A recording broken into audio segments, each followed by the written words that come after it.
Buenas tardes, señor director de la Real Sociedad Económica Amigos del País, don Javier Solana de Madariaga, presidenta del Parlamento, teniente general, excelentísimo y rector magnífico, expresidente del Gobierno, don Paulino Rivero, vicepresidente del Cabildo, presidente del Consejo Consultivo, diputados, diputadas, concejalas, exalcaldes, exrectores. Bueno, buenas tardes a todos y a todas y muchas gracias por venir. Le doy la palabra al director. Muchas gracias, presidente. Cuando hace un año nos reunimos en Junta de Gobierno para programar las actividades del 2018, muchos pensamos que no las íbamos a cumplir.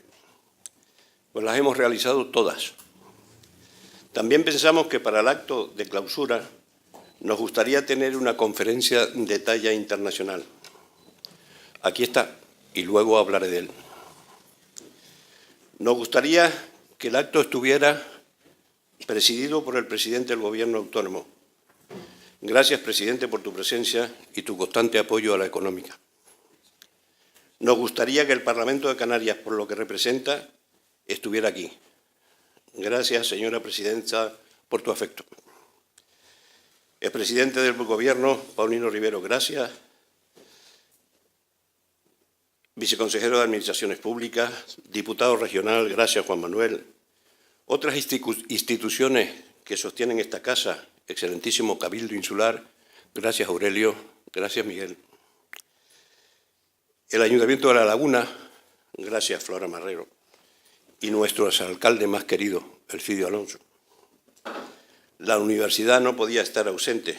Gracias, rector magnífico Antonio Martinón. Gracias, rectores José Soliño y Marisa Tejedor. Pero hay más, el presidente del Consejo Consultivo, gracias, Pablo Mato. Las Fuerzas Armadas con el jefe del mando de Canarias, excelentísimo señor teniente general don Carlos Palacios y otras autoridades militares. Premios Canarias, Wilfredo Gulpré, siempre amigo. La Fundación Caja Canaria, siempre presente. Eligio Hernández, Julio Pérez, expresidentes de esta institución, Junta de Gobierno, socios, amigos, gracias por su presencia. Nuestro conferenciante de hoy ha sido un montón de cosas. El que más ha sido a nivel internacional entre los españoles.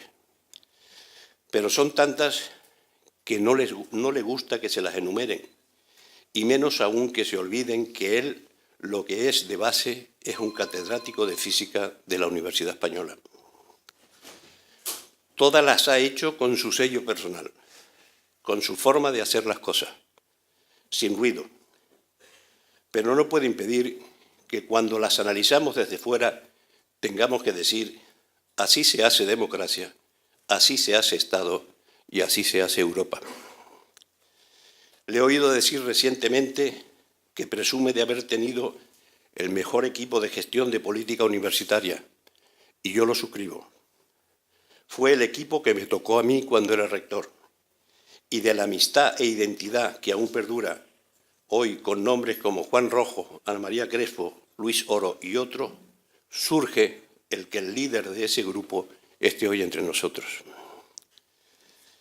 Desde nuestra identidad canaria, los que defendemos el Estado social y democrático de derecho, con forma política de Estado en la monarquía parlamentaria y defensa del derecho a la autonomía de sus nacionalidades, tal y como define España la Constitución, estamos algo inquietos con posturas inseguras de presente y de futuro, sin hoja de ruta.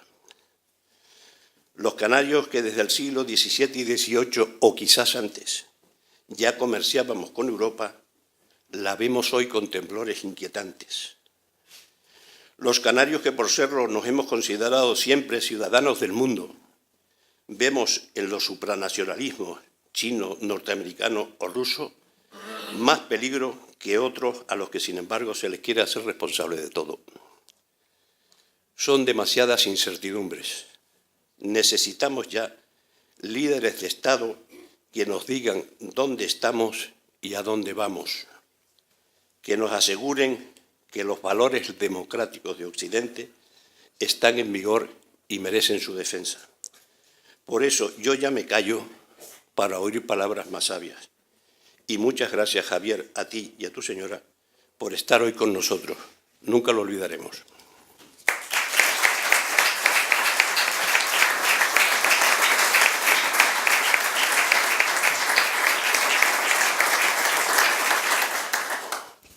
Muchísimas gracias, director. Pues, don Javier, tiene usted la palabra.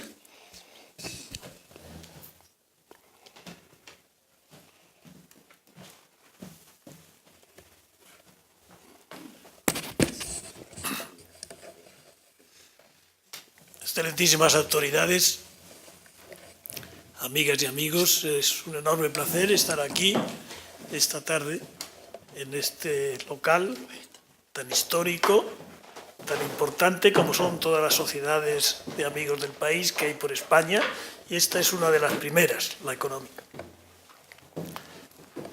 Yo creo que estar aquí significa reconocer una serie de valores importantes.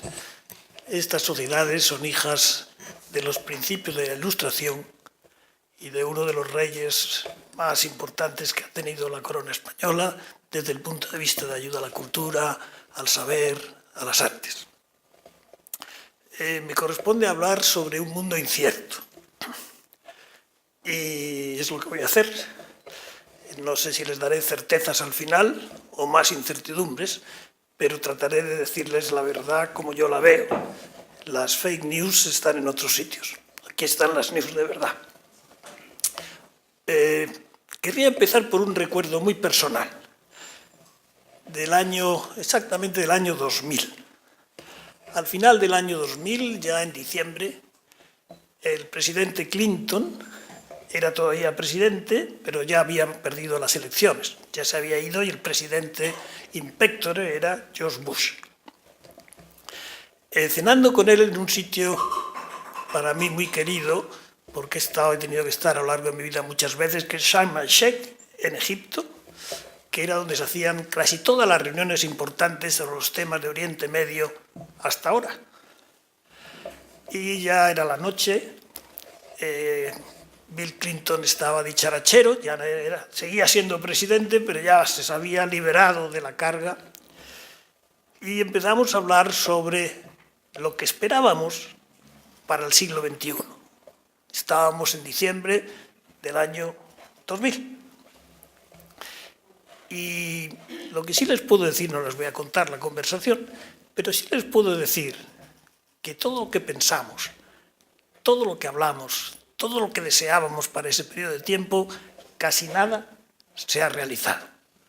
No digo que este periodo de tiempo de lo que llevamos del siglo XXI haya sido mejor o haya sido peor, pero lo que sí es verdad es que es distinto.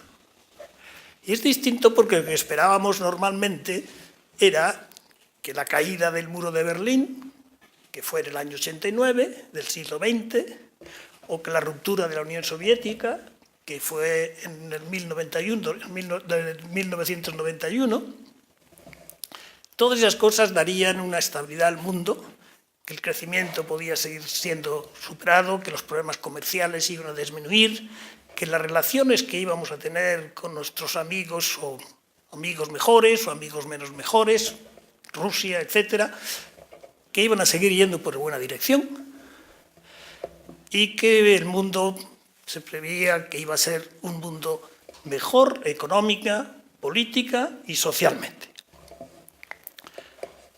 Entramos en el siglo unos días después y el siglo tiene un principio tremendo.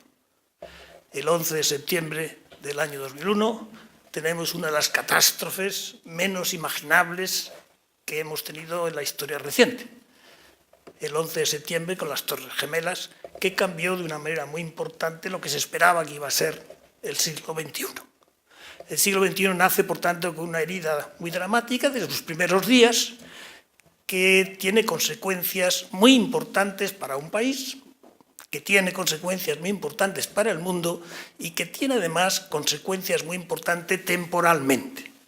Todavía el mundo en que vivimos tiene algo que ver con lo que pasó aquella mañana. Aquella mañana apareció un fenómeno nuevo, que no sabíamos ni cómo llamarle, que hoy ya sabemos cómo llamarle. Sabemos que hay actores no estatales cuya acción tiene consecuencias globales. Los actores que cometieron lo que pasó en el 11 de septiembre no eran estados, eran actores no estatales y sus acciones tuvieron unas consecuencias globales, es decir, mucho más importantes que las muchas consecuencias que pueden ser las acciones estatales. Por lo tanto, el reconocimiento de que los actores no estatales hay que tenerlos en cuenta para bien y para mal, en este caso para mal. Seguimos el año y tenemos al final de este año, que es el año 2001, tenemos un acontecimiento que pudiéramos llamar bueno, que te da en el dominio de la economía. Y digo que teníamos que llamarlo bueno porque era la incorporación de un actor, en este caso estatal, muy importante, la entrada de ese actor en las instituciones internacionales económicas.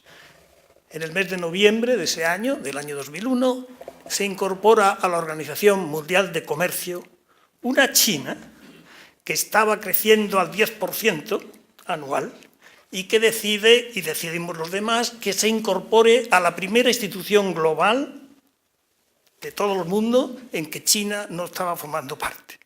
Por lo tanto, la China que crecía al 10%, la China que estaba teniendo relaciones comerciales con medio mundo, pero sin estar incluida en la primera Organización Internacional de Comercio, entra en su casa. Y eso fue una decisión importantísima que costó mucho tomar, pero que se tomó con el acuerdo de todos los participantes de la Organización Mundial de Comercio. De ahí se van a deducir muchísimas cosas importantes, tan importantes como el día de hoy o el día de mañana, donde habrá temas muy importantes relacionados con esta cuestión. Por lo tanto, empieza el siglo de una manera que no esperábamos que iba a empezar. Una noticia relativamente buena desde el punto de vista económico y una noticia horrorosa desde el punto de vista político. Las dos con grandes consecuencias para todo el tiempo que va desde ese hecho hasta hoy y que seguirá yendo el día de mañana. No pasan muchas cosas el año 2, digamos, pero el año 3 ya empiezan a pasar cosas muy gordas. El año 3, Estados Unidos, el presidente Bush, toma una decisión que rompió casi todas las organizaciones nacionales, rompió los países, rompió las sociedades, rompió las familias, que fue la guerra de Irak. La guerra de Irak fue una guerra que no estuvo autorizada por las Naciones Unidas, fue una decisión unilateral de un país, fue una decisión que estuvo apoyada por algunos países, incluido el nuestro, por ejemplo, por una parte por el presidente del gobierno de nuestro país, por el presidente del Reino Unido, pero en general con una ruptura muy profunda en el seno de las Naciones Unidas.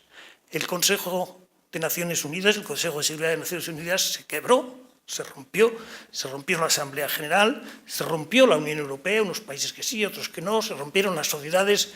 Fue una decisión muy arbitraria o muy arriesgada que fue tomada por los Estados Unidos en respuesta, entre comillas, a lo que había pasado el 11 de septiembre.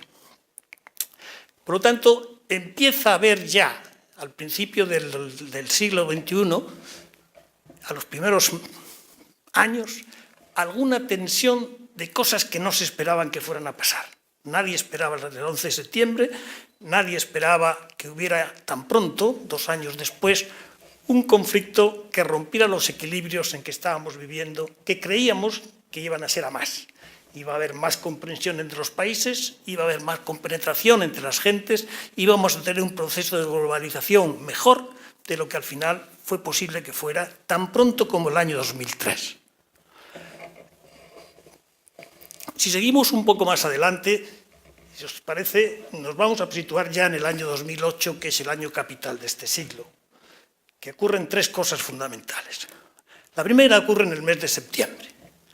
Y ocurre en el mes de septiembre que por primera vez Rusia ataca militarmente a una ex-república de la Unión Soviética. Piensen en un momento lo que estoy diciendo. Se había roto ya la Unión Soviética, Rusia ya no era lo que era, ya no era la cabeza de la Unión Soviética, y por primera vez una república de la antigua Unión Soviética, que formaba parte conjuntamente con Rusia de la Unión Soviética, es atacada por Rusia. Se acordarán ustedes, fue muy importante, fue en el verano, y era Georgia. Georgia es un país que tenía y que sigue teniendo dos partes, una parte que ha estado siempre muy ligada a Rusia y otra parte que estaba más ligada, digamos, a las tradiciones más europeas de la región.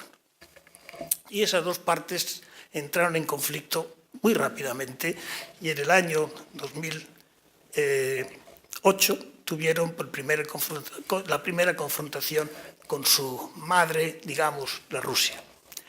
Pero llegamos un poquito más allá, y entramos ya en el mes de agosto, y en el mes de agosto tiene lugar otro acontecimiento extraordinario, por el valor que tuvo simbólico para China, que fueron los Juegos Olímpicos de Pekín. Yo no sé si se acordarán ustedes un momento de lo que supuso la inauguración de aquellos Juegos Olímpicos, pero si recuerdan un poco lo que sabíamos por la pantalla todo el mundo, vimos una presentación extraordinaria, un país realmente capaz de hacer las cosas ordenadamente, con una belleza en sus formas, en los movimientos, en sus acciones extraordinarias y con unos éxitos después en los Juegos Olímpicos per se también extraordinarios.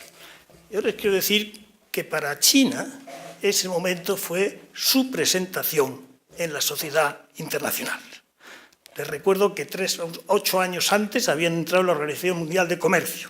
Seguían creciendo al 10%. Seguían creciendo al 10%. Pero en aquel momento el país entero vibró, y no solo vibró el país, vibró el mundo al ver aquella capacidad de un país muy desconocido para mucha gente y que se presentaba en sociedad de esa manera tan ostentosa como se presentó en los Juegos Olímpicos. Por lo tanto, muy importante para ellos. Dos cosas, por tanto. La primera, una primera confrontación. La segunda, una puesta en sociedad de un gran país que ya estará siempre para estar como miembro muy importante de la Organización Mundial. Y un poquito más allá, nos vamos al 8 de septiembre. Y el 8 de septiembre yo estaba en Washington y ocurrió algo que para casi nadie se le puede olvidar. Era la noche y se presentaron en la Casa Blanca y en el Congreso de los Estados Unidos. Primero fueron al Congreso dos personalidades, el presidente del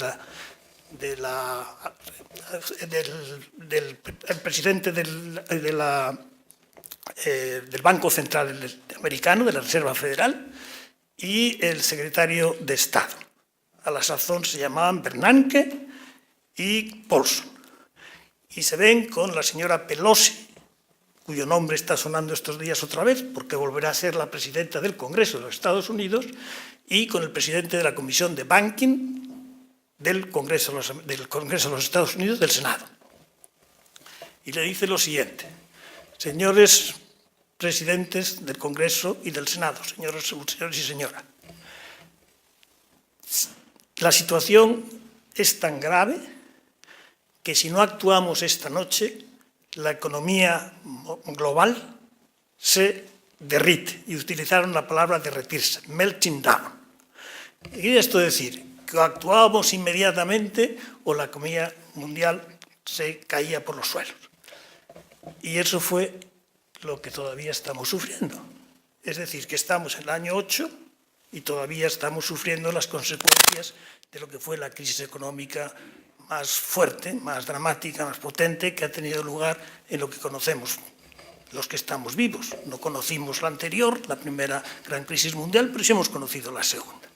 Por lo tanto, estábamos pensando, cuando nos reunimos el presidente Clinton y yo en Sharm el Sheikh, que estábamos soñando con el siglo XXI, el siglo de la esperanza, el siglo de la solidez, y realmente llegamos al año 8 y tenemos un siglo muy distinto del que habíamos soñado. Un siglo donde teníamos terrorismo internacional, un siglo donde la economía entró en barrena de una manera muy difícil de resolver y una China que empezaba a ser claramente una potencia importante que había llegado para quedarse. No era una vuelta solamente de China, sino que era una China que volvía y volvía para quedarse para siempre. Bueno, ¿y cómo estamos ahora? pues estamos que todavía no hemos salido de ninguna de las tres cosas. Si pensamos en la primera, lo que supuso Al-Qaeda y el terrorismo internacional, estamos todavía con unas crisis en el Oriente Medio que no acaban de resolverse. Y todas traen causa de una u otra manera de aquello. La situación que tenemos todavía en Siria es incomprensible, que hayamos tenido tantos años de guerra en Siria y que seamos incapaces, la comunidad internacional como tal, de resolverla, es algo que para mí es absolutamente incomprensible. ¿Por qué puede ser comprensible? Pues porque el mundo, que creíamos que iba a estar mucho más integrado, que íbamos a tener una vocación mucho más de un mundo tan interdependiente, que lo que pasa aquí se traslada allí, lo que pasa allá se traslada aquí. Que un mundo tan interdependiente que estas cosas no podrían ocurrir. Pues ocurren y siguen ocurriendo y todavía no hemos llegado a una solución del problema de Siria. Pero es que además no solamente es el problema de Siria, es que tenemos otro problema que está muy ligado, no solamente a la batalla entre sunitas y chiitas, que también, las dos ramas del Islam, sino que está muy ligado también a temas económicos y de geoestrategia, de geopolítica. El hecho de que en la guerra de Siria esté jugando un papel tan importante Rusia es difícil de entender. Rusia, en principio, no tenía muchas relaciones con el Oriente Medio después de la caída del muro de Berlín. Pero sí es verdad que Rusia, la Unión Soviética, no Rusia, la Unión Soviética, tenía una sola base militar fuera de las fronteras de la Unión Soviética. Una. Y esa base militar estaba en Siria. La habían abandonado al final de los últimos días de la Unión Soviética, no tenían dinero para mantenerla, la habían abandonado, y cuando empezó la guerra de Siria decidieron volver a ver cómo recuperaban ese poder que tenían en el Mediterráneo. Y lo han recuperado. Pero después tenemos otro conflicto muy importante, que es el conflicto de Yemen, que lo vemos en las portadas de los periódicos desde la perspectiva del sufrimiento de la guerra, pero que me gustaría analizarlo no solo desde ese punto, que ya lo sabemos, lo llevamos en el corazón, sino también desde el punto de vista político. Tiene unas dimensiones extraordinariamente importantes. Esa guerra no se haría si no hubiera ocurrido lo que ha ocurrido en Arabia Saudita. En Arabia Saudita murió el padre, el rey el padre del que hoy es el rey Crown Prince todavía de Arabia Saudita, que, como saben ustedes, es un joven, no llega a tener 35 años, es un hombre con una fortaleza grande, es un hombre con una voracidad de poder extraordinaria y es un hombre del que yo me fío muy poco. Y no creo que soy el único. Porque saben ustedes que lo que está pasando ahora mismo en Arabia Saudita es bastante dramático y bastante grave. Esta guerra del Yemen es una guerra estrictamente de poder, porque este rey quería decir claramente al mundo árabe: yo soy el líder del mundo árabe y no voy a permitir que Irán se oponga a mi camino. Y recuerden ustedes lo que pasaba con Irán. Recuerden ustedes lo que pasaba con Irán, que tuvimos muchos años que discutir con ellos, debatir con ellos, hablar con ellos para conseguir que no hicieran lo que parecía que iban a hacer, que era una bomba nuclear. ¿Se acuerdan ustedes de aquellas negociaciones que fueron tremendas, acabaron bien? Yo las empecé en el año 2005 y fue el primero que tuve las negociaciones que empecé yo con ellos, y estuve durante 6, 7 años con ellos, y luego vino ya el presidente Obama y la cerró.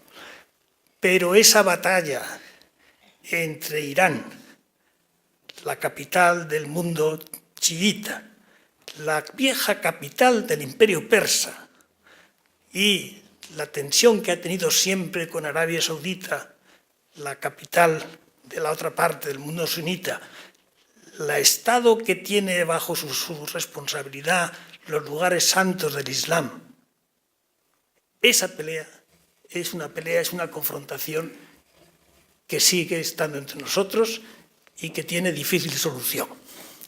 Y tiene muy difícil solución porque además han ocurrido dos cosas a la llegada del presidente Trump a los Estados Unidos.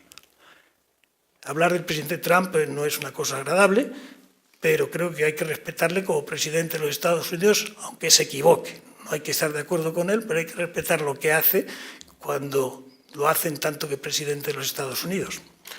Pues hizo una cosa que yo no respeto, que es que anunció que el día primero que él iba a deshacer lo que el presidente Obama había hecho al llegar al acuerdo de parar con Irán, mediante un acuerdo con Irán, el que dejara de seguir construyendo o trabajando por la construcción o por la aceptación de un artefacto nuclear en su país. Dijo que el acuerdo no le gustaba y que se retiraba del acuerdo, y lo ha hecho. Entonces tenemos ahora mismo que dentro de 2 meses habrá que volver a poner todas las sanciones sobre Irán, con lo cual tendremos un conflicto muy serio con Irán. Arabia Saudita está ahora mismo metida en la guerra de Yemen, y tenemos para tercera cosa de este potaje, digamos, de Oriente Medio, una cosa que ocurre en Estados Unidos también por esas fechas. Estados Unidos era un país, o es un país, que siempre todos sus presidentes, desde el primero, han tenido una obsesión por tener autonomía estratégica en energía. Estados Unidos tiene energía, tiene gas, tiene petróleo, pero no es suficiente para autoabastecerse. Y tiene que comprar gas y petróleo fuera. ¿Y de dónde lo compra? Pues lo compra normalmente en los países del Oriente Medio. Y por lo tanto, la dependencia o la relación profunda entre Estados Unidos y el Oriente Medio está ligado fundamentalmente al gas y al petróleo. Pero ocurre, por esas cosas de la vida biológica, que llega este momento, estos años, y aparece que en unas piedras que había en Estados Unidos, esas piedras tienen dentro gas y petróleo. Y no hay que hacer un gran agujero, sino que solamente destruyendo las piedras sale el gas y sale el petróleo. Y eso se hace mediante una operación física muy dura, que es meter agua a gran presión, romper la piedra y sale el gas y el petróleo sin necesidad de hacer un agujero con unas inversiones extraordinarias. Por lo tanto, cuando Estados Unidos se da cuenta de lo que tiene y es capaz de medir las reservas que tiene en ese gas y en ese petróleo, piensa reflexivamente y dice: soy autónomo energéticamente. Y por primera vez el presidente de los Estados Unidos, que es autónomo energéticamente, se llama Trump, que tiene la suerte de ser él el que tiene la capacidad primero de poder manejar esa riqueza espléndida que tiene de nuevo Estados Unidos. Consecuencia geopolítica, consecuencia extraordinaria, que es que Estados Unidos ya no depende del petróleo de Arabia Saudita, ni depende del gas de Arabia Saudita, ni de los países de Oriente Medio.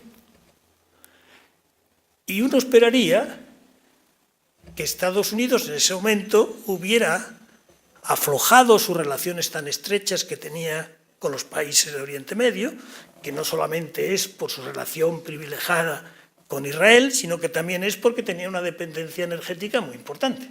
Al romper la componente energética, o por lo menos disminuir la dependencia energética, podría pensarse que tomara una posición más neutral en el tema de Oriente Medio. No fue así. Hicieron un pacto incluso más profundo. El presidente Trump y su yerno tienen una relación especialísima con el príncipe heredero, que es quien gobierna Arabia Saudita. Yo creo que es una relación que va más allá de la política, es una relación económica casi personal entre los unos y los otros, de tal manera que esa liberación que podía haber habido en el Oriente Medio de unos Estados Unidos más neutrales en la región se ha convertido en unos Estados Unidos mucho más aferrados a Arabia Saudita, mucho más aferrados a los Emiratos Árabes, mucho más aferrados a Israel y con una dificultad enorme para tener una relación normalizada con Irán. Lo que quieren con Irán es acabar con Irán y darle el éxito total a Arabia Saudita como líder hegemónico de toda la región. Bueno, pues tenemos aquí un problema muy serio todos, y tiene un problema muy serio Europa.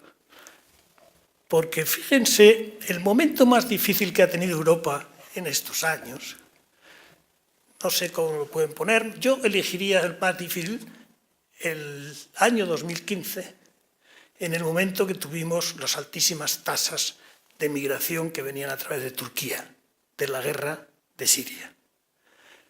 Llegaban en muy poquito tiempo, llegaron más de 2,5 millones de refugiados.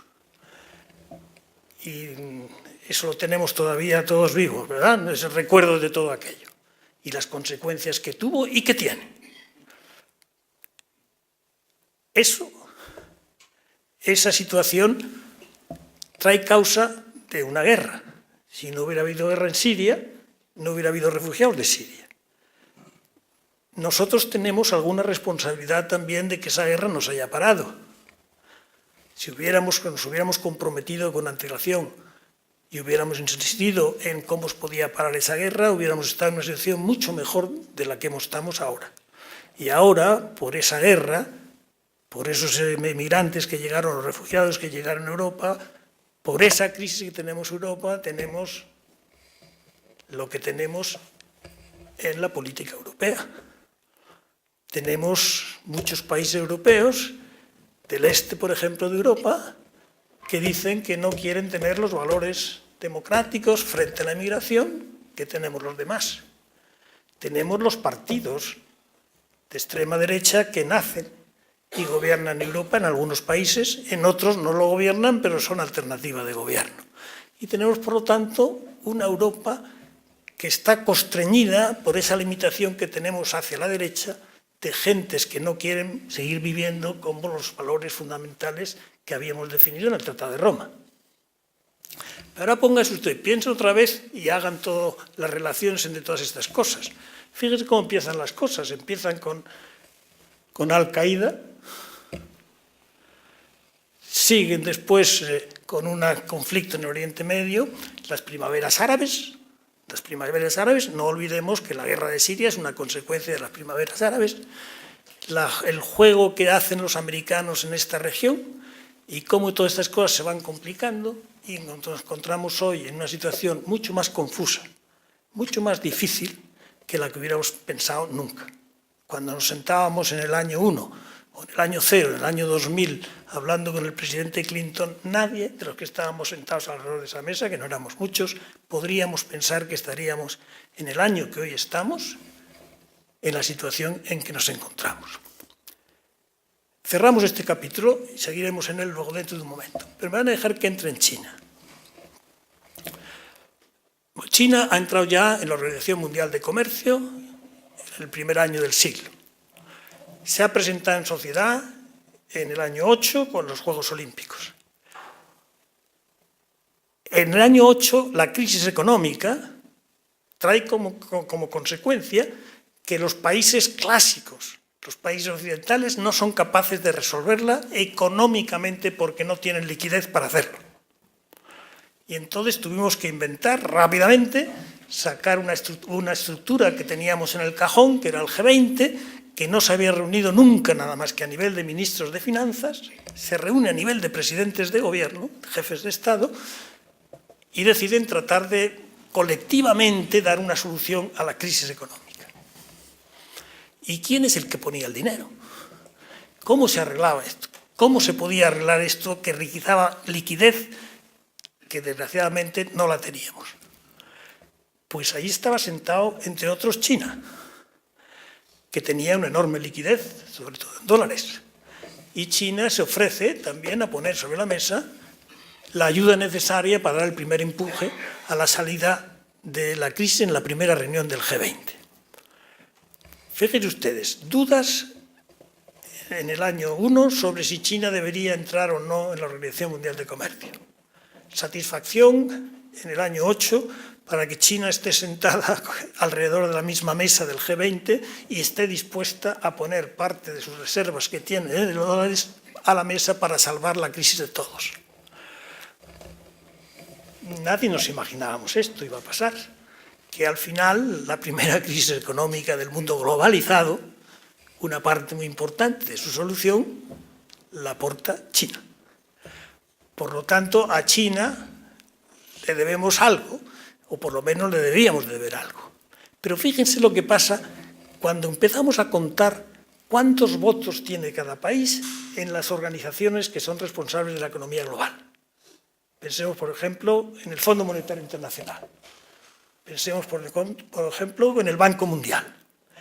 El día en que el G20 se reúne por primera vez y China dice que va a ayudar, los votos que tenía China en el Fondo Monetario Internacional y en el Banco Mundial eran los mismos que tenía Bélgica.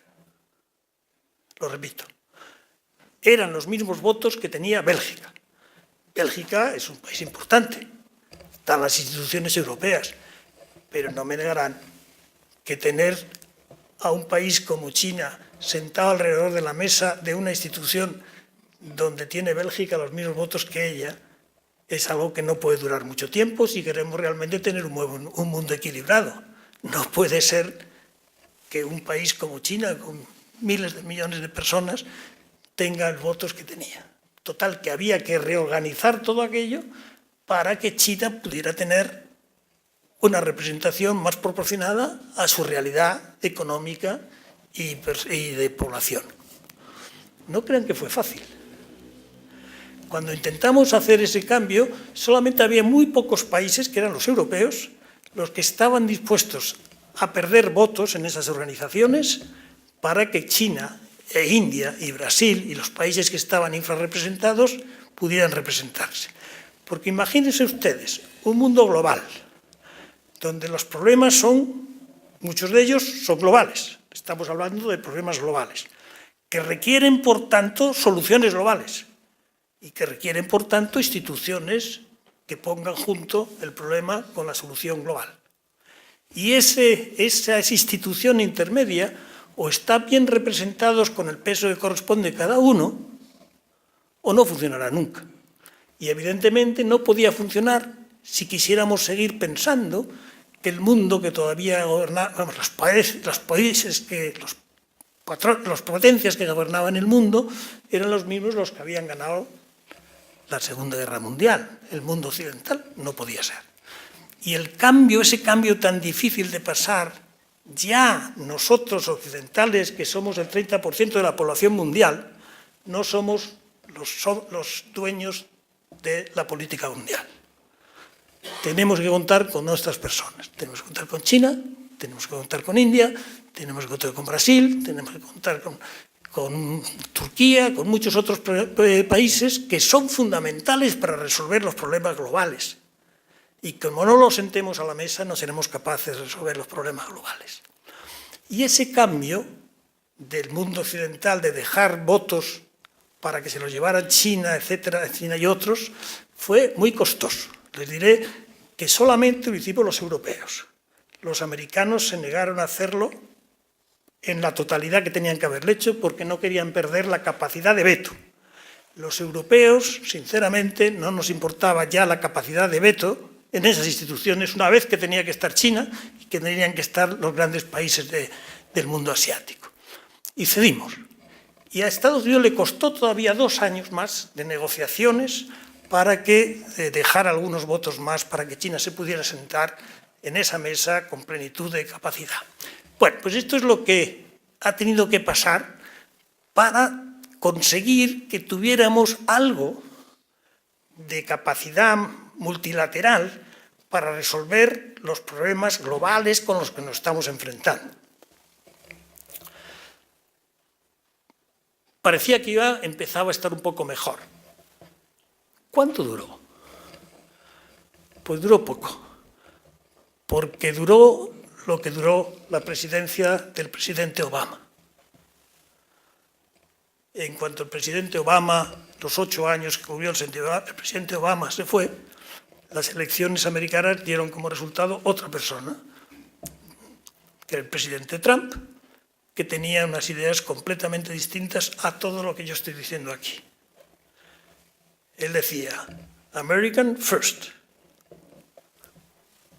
Imagínense por un momento que China dice China first, o que India dice India first, y que todos decimos nosotros first. Las posibilidades de acuerdos se limitan una enormidad.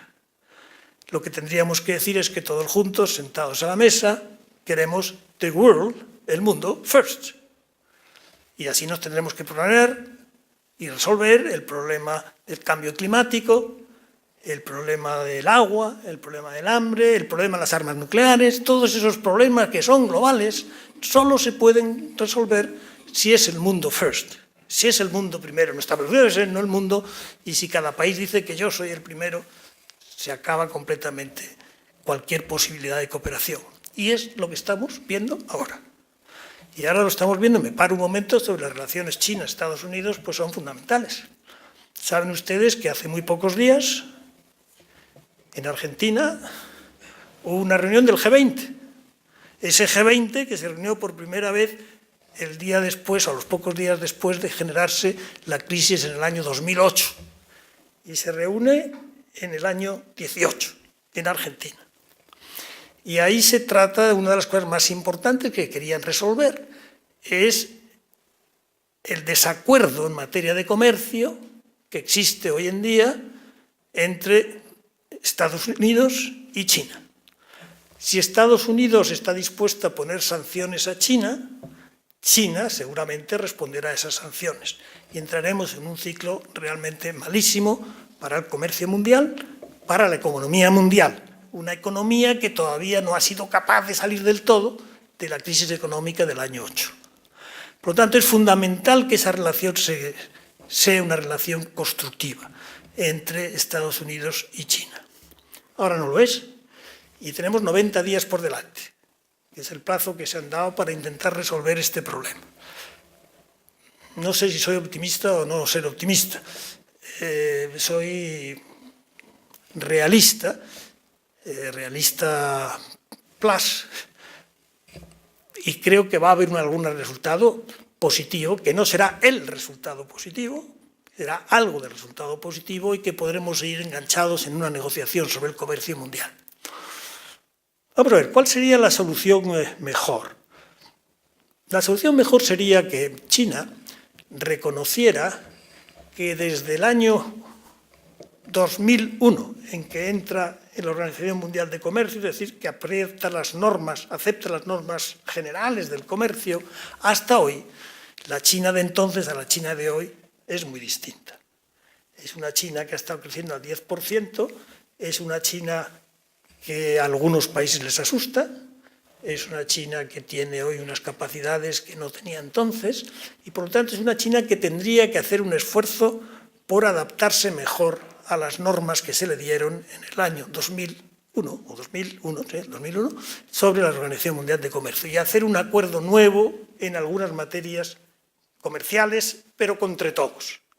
Y ahí hay una propuesta muy buena que está sobre la mesa, se está discutiendo estos días, entre Europa,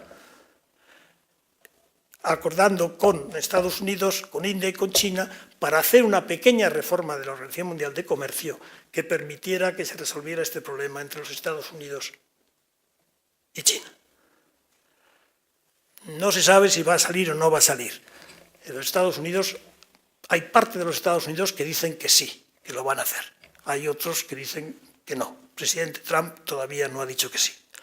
Y por lo tanto tenemos que esperar unos cuantos días tratando de hacer lo mejor posible para que ese tema se pueda resolver. Si ese tema no se resuelve, entraremos en una espiral muy mala que nos recordará mucho algunas cosas que pasaron en el pasado muy antiguo. Lo que está pasando en este momento es que en un mundo donde la potencia hegemónica era Estados Unidos, más el Reino Unido, más quizá Europa, está dejando de ser la potencia hegemónica. China hoy produce 4 veces más de científicos todos los años que Estados Unidos. Ingenieros, físicos, químicos, matemáticos.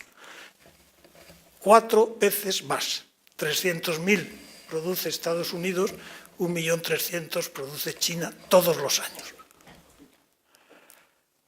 No es que produzcan más coches, no es que produzcan más materias primas de otra naturaleza, es que están produciendo lo que es más difícil de conseguir universitarios que acaban extraordinariamente bien preparados en 4 veces más que lo que produce el mundo occidental. La vida de hoy nos la jugamos aquí. Es la inteligencia lo que va a ser lo más importante para adaptarnos al mundo en que vivimos. Ya no son los tornillos. El tornillo sigue siendo muy importante, pero lo más importante es el conector, el Internet, la inteligencia artificial, todas estas cosas. Bueno, pues en todas estas cosas, hoy tienen más número de gente preparada, en potencia, China que Estados Unidos. Este año. Pero es que este año es un año. El año que viene será otra vez más. Habrá 400.000 americanos y 1.300.000 chinos. Y poco a poco iremos teniendo una divergencia que si no lo hacemos todos bien, la capacidad de los chinos para controlar la inteligencia será muy importante. ¿Y qué quiere decir eso? Pues que hoy, ya han visto ustedes, bueno, hoy, antes de ayer ya vieron ustedes cómo Estados Unidos pidió a Canadá que detuvieran a la hija del fundador de Huawei, que sucede que además es la vicepresidenta de la empresa. Huawei es una de las empresas más importantes en el mundo de las telecomunicaciones, en el mundo de la inteligencia artificial, sin duda ninguna. Y Huawei muy posiblemente en alguna de las operaciones que hace por el mundo algo de espionaje habrá hecho. Lo mismo que hace Exxon y lo mismo que hace BP, lo mismo que hacen todas las empresas de esas dimensiones. Pero un ataque de esa naturaleza, afortunadamente por el momento Canadá no ha dicho nada, no la ha puesto en libertad, no la ha llevado, no la ha devuelto a Estados Unidos. Pero estamos a ese nivel de tensión. Y ese nivel de tensión recuerda mucho a dos niveles de tensión que hubo en dos momentos que hubo guerra.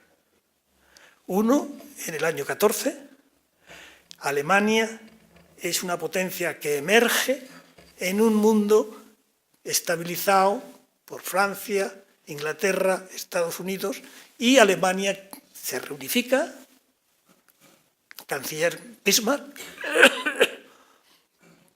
y empieza a subir militarmente. Y empieza a convertirse en lo que no era, una potencia marítima. Y quiere tener colonias que no tenía.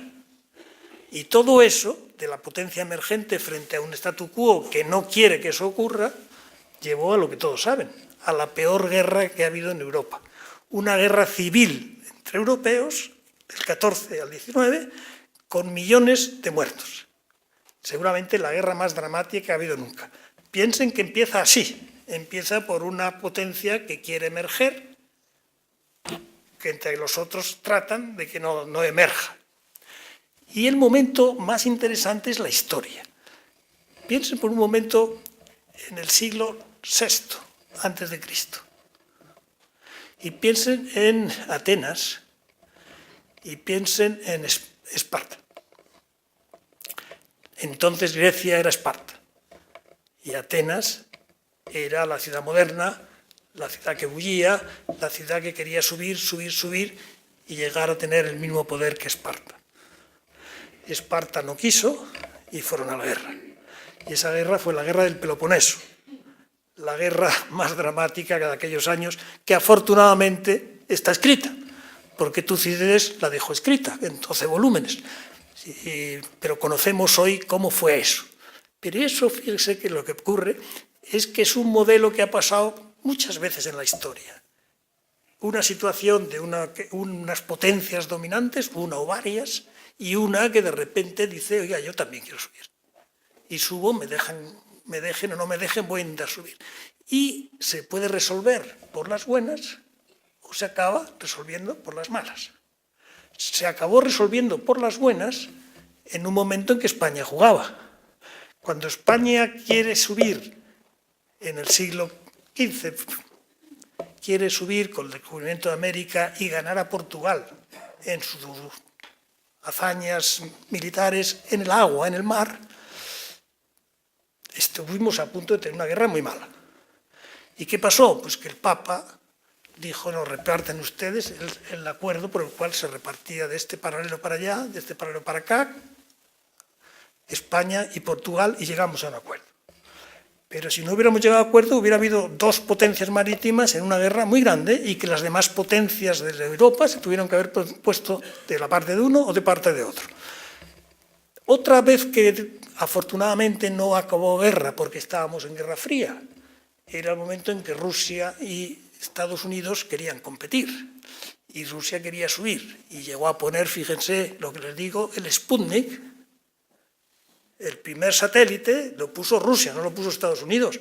Y es cuando Estados Unidos se pega un susto tremendo que nos han puesto un satélite en órbita y nosotros no hemos sido capaces de ponerlo todavía. Y ahí se llega a un acuerdo forzado porque estábamos en Guerra Fría y nadie se atrevía a dar el primer paso. Pero en esta situación en la que estamos hay que esperar que tengamos frialdad y capacidad para no enfrentarnos en situación de guerra entre Estados Unidos y China. Yo creo que no la va a haber. Va a haber de todo, pero no va a haber tiros. Va a haber peleas de todo tipo.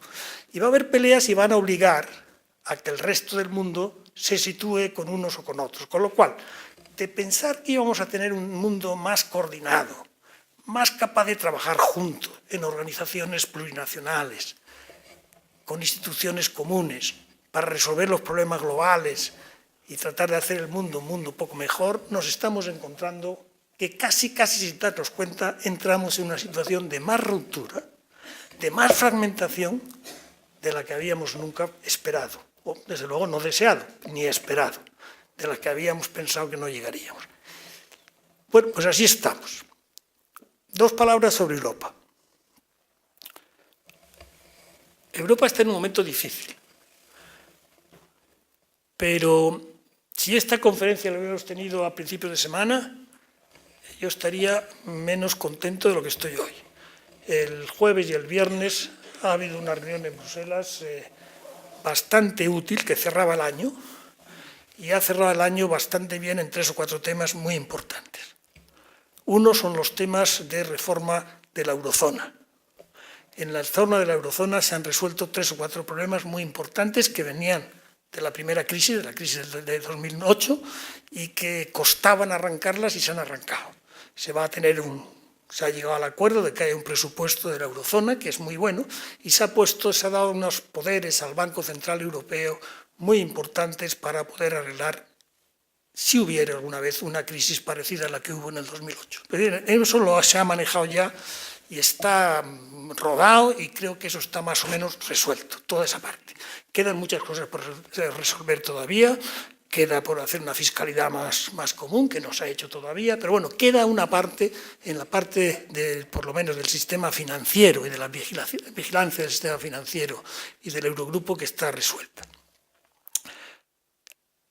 Hay otra cosa muy importante que ha pasado que tendrá que ver con la migración, que es las decisiones que se han tomado en estos últimos días, bueno, ya más de días, meses, pero ha sido un año muy próspero en eso, en materias de seguridad europea.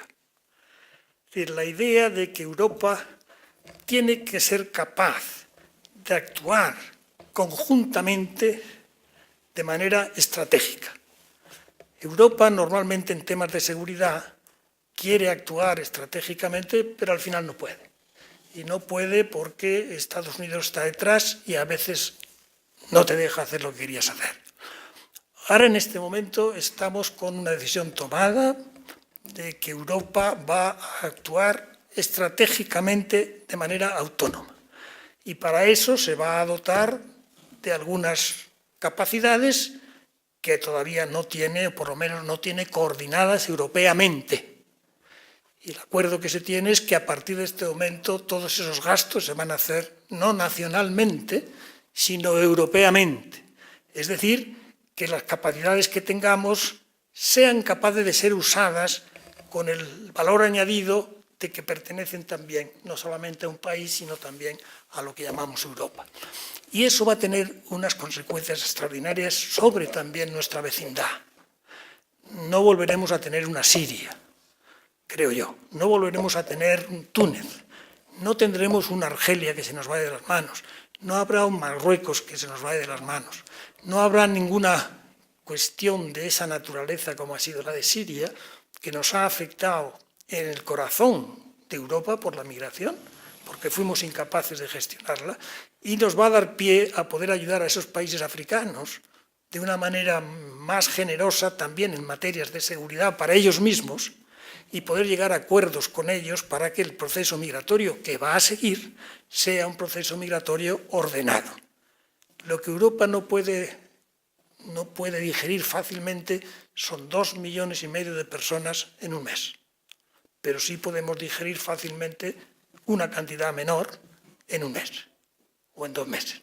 Y llegar a esos acuerdos son fundamentales para poder tener una convivencia entre nosotros mejor, una convivencia con África mejor, y que tengamos la posibilidad de seguir también teniendo el nivel de migración que también necesitamos. Todos estos días, todos los periódicos españoles nos están hablando de la natalidad en España, ¿verdad? Y que la caída de población en España, algo tendremos que hacer para suplir esa caída de natalidad y esa caída de crecimiento en España, de crecimiento de personas en España, en Alemania, en Francia, en todos los países. Por lo tanto, algo de migración tenemos que tener. Y esa migración, si la podemos hacer pactada, trabajando nosotros también positivamente en África, yo creo que tiene un interés enorme. Y a eso hay que dedicar muchas horas, mucho trabajo y mucha inteligencia y muchos buenos políticos para hacerlo. Seguimos teniendo un gran problema que es Brexit. Pero Brexit no es un problema europeo.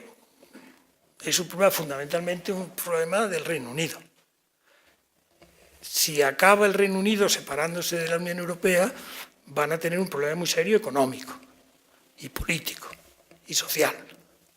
Si deciden encontrar la fórmula para seguir trabajando con Europa, pues sería la mejor solución.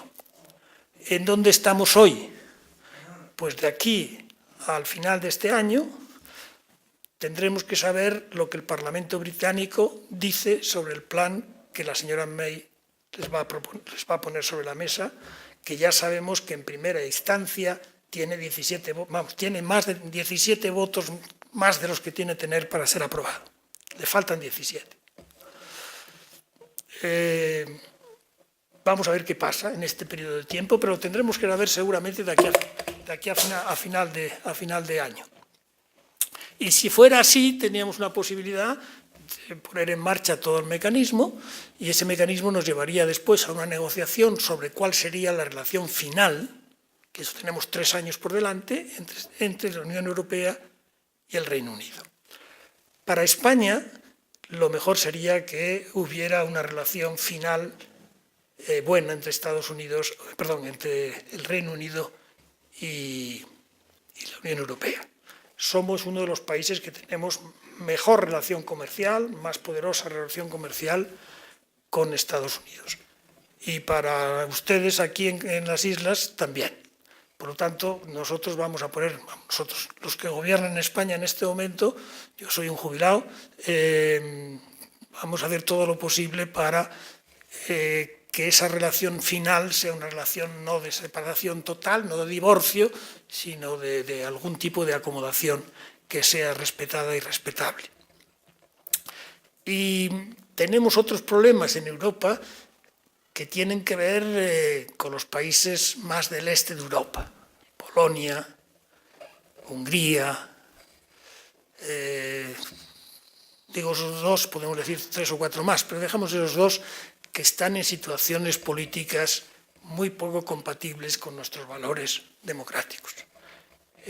Hungría es un país hoy que tiene la prensa en manos del gobierno, que el Tribunal Constitucional está nombrado por el presidente del gobierno, de la República, es decir, un país que está perdiendo muchos de los valores que nosotros estimamos como europeos, pero que no queremos que se vayan o echarles, sino queremos que cambien. Y para que cambien, pues tienen que pasar muchas cosas, porque estos países tienen este número de gentes, digamos, que se posicionan en una manera de rechazo a lo que fue, pensando que lo que pasó es responsabilidad de los mayores y que ellos quieren vivir de otra manera, sin pensar que en un mundo globalizado no se puede vivir de otra manera, que en un mundo tan interdependiente, donde lo que pasa aquí se traslada allá y lo que pasa allá se traslada aquí, no se puede vivir separado, tienes que vivir en compañía. y con unas reglas más o menos aceptadas por todas las partes. Vamos a ver, tenemos ahí esa gran incógnita, veremos cómo se desarrolla, pero tenemos que tratar los que queremos a Europa, tratarlo de comprender para que no se rompa. Yo sigo viajando por todos los países que puedo, vamos, que me llaman. No les puedo transmitir la tristeza con la que me dicen: pero ustedes europeos, ¿pero por qué no hacen las cosas mejor? ¿Por qué no son más presentes? ¿Por qué no ayudan más al mundo?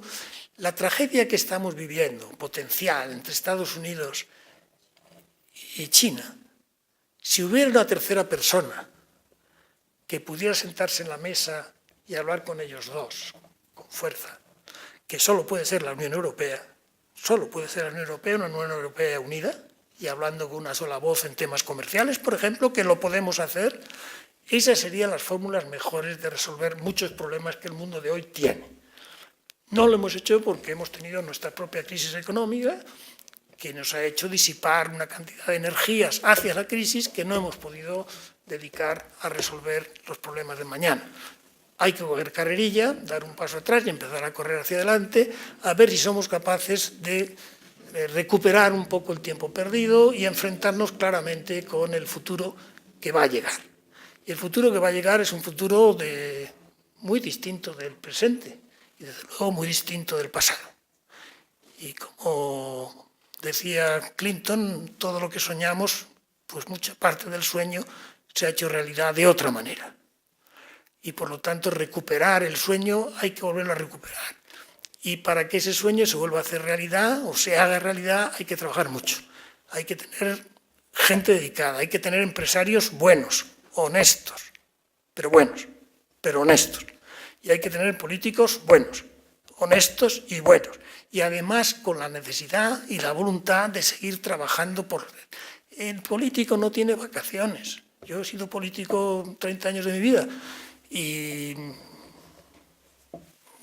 se pasa muy mal en eso, se rompen familias, hay que trabajar muchísimo, hay que sufrir mucho y hay que dedicarse al bien común.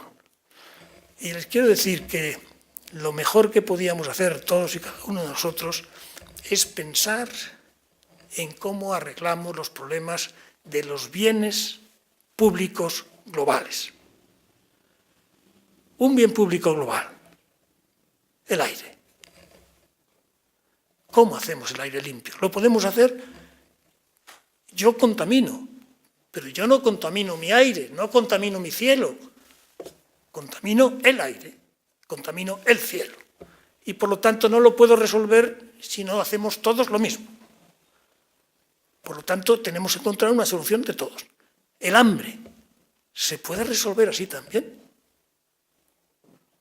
Hemos hecho enormes esfuerzos en el hambre. Los chinos solamente han sacado de la pobreza millones de personas en muy pocos años. ¿Cómo se puede hacer? Las enfermedades, las epidemias, todos los temas de vacunación, por ejemplo, tan importantes que hay que hacer para que no tengamos problemas de salud. Todo eso necesitan recursos multinacionales, ideas multinacionales, solidaridad multinacional, discusión multinacional y elementos de gobierno que lo puedan llevar a cabo. Si tenemos todo eso bien pensado y no hay quien lo lleve a cabo porque no hay alguna gobernanza, algún mecanismo de gobierno para hacerlo, por lo tanto, algo de gobernanza global necesitamos. Yo con eso me quedo. Este es un mundo que merece la pena vivirse, que tenemos problemas, que hay soluciones o que puede haber soluciones y que si nos sale bien será un momento de la historia como no ha habido otro. No ha habido un momento en la historia de la humanidad donde se viva mejor que ahora, con todos los sufrimientos que podamos tener unos u otros. Pero objetivamente no ha habido un momento donde se pueda vivir mejor que ahora. Sigamos, que a lo mejor seguimos viviendo, si lo hacemos bien, mejor que lo que se ha vivido nunca. Salud, inteligencia, capacidad de actuar, afectos, cariños, familia, etcétera, y la familia grande, que es y debe ser para todos nosotros, aunque no los conozcamos, los ciudadanos del mundo, que son con los que compartimos tantas cosas. Bueno, muchas gracias y que ustedes sigan haciéndolo también compartiendo entre ustedes, entre las islas con España, España con Europa. Gracias.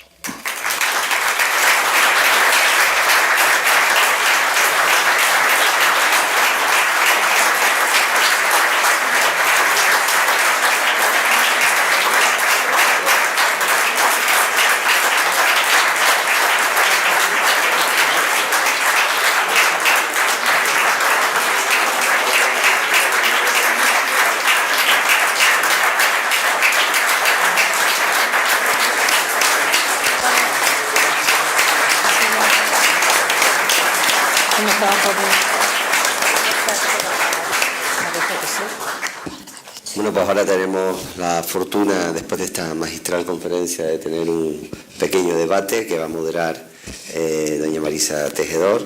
Y Marisa, si te parece, te invitamos a que te incorpores y comiences la moderación.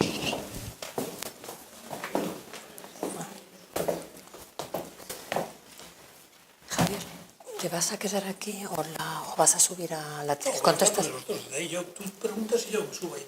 No, me pongo sino en un ladito, no hay problema. No, me pongo aquí, no hay problema. Por favor, Javier, no hay problema. No. Bueno, yo voy a actuar como moderadora del debate por haber sido la coordinadora del curso sobre Agustín de Betancourt, y esta conferencia estaba incluida en el final del curso. Y lo hago con muchísimo gusto, por muchos motivos, pero fundamentalmente por el respeto, la admiración y la gratitud que tengo por el profesor Solana y por el equipo con el que trabajó en su época de ministro de Educación y Ciencia. Bien, el debate va a organizarse a petición de palabra a mano alzada. Intentaré dar por orden estricto, más o menos, de petición, y por razones obvias, pues tienen que ser intervenciones cortas. Yo creo que el conferenciante de hoy, el tema que ha tratado, pues daría para un debate, daría para muchos seminarios. Pero bueno, el tiempo es corto, insisto que la petición de palabra pues sea, las intervenciones pues sean suficientemente cortas.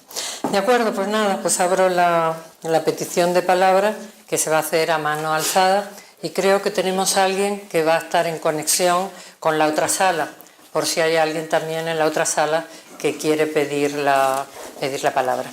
Entonces voy a ir apuntando. Sí, un momento.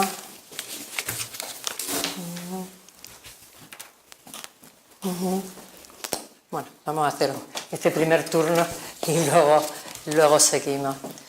Por favor, ¿sí? ¿Me pasan el micro? Buenas tardes, magnífica la exposición a lo largo del tiempo, pero yo quiero hacer una corta pregunta, pero quiero justificarla con unas breves palabras. Fui, porque además de todo lo que ha sido secretario general de la OTAN.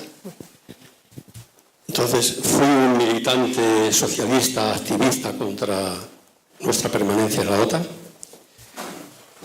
Fui un accionista de CEPSA, que en Junta General le mostró a la Asamblea dónde estaban los 200 millones en el balance que CEPSA dotó para financiar al Partido Socialista en aquella campaña por el referéndum, y que vino a suponer una mácula para el Partido Socialista con nombre de Filesa.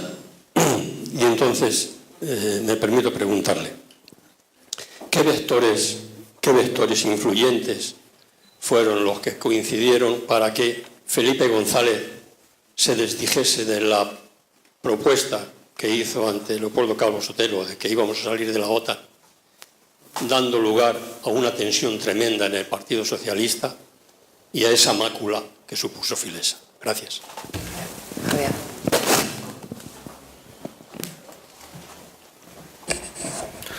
Muchas gracias por la pregunta, que me dará la oportunidad de contestarla. Primero, ninguna presión de ningún vector. España tenía unos problemas de naturaleza internacional cuando llegamos al gobierno en 1982. no éramos parte de la Unión Europea, no teníamos relaciones con Israel, teníamos unas relaciones muy complejas con muchos países y conocíamos ya, porque llevábamos ya tiempo trabajando sobre estos temas, que más tarde o más temprano tendríamos que arreglar nuestra situación con los Estados Unidos de América. Pero fíjese en qué orden se hizo todo. Todos piensan que se hizo en el orden contrario. Todos piensan que la Unión Europea nos obligó a entrar en la OTAN. Y mire usted, entramos en la OTAN mucho tiempo antes del referéndum. El referéndum se hizo ya estando nosotros en la Unión Europea.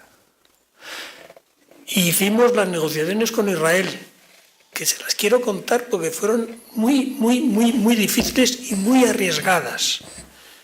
La Unión Europea, todos los países de la Unión Europea tenían relaciones con Israel.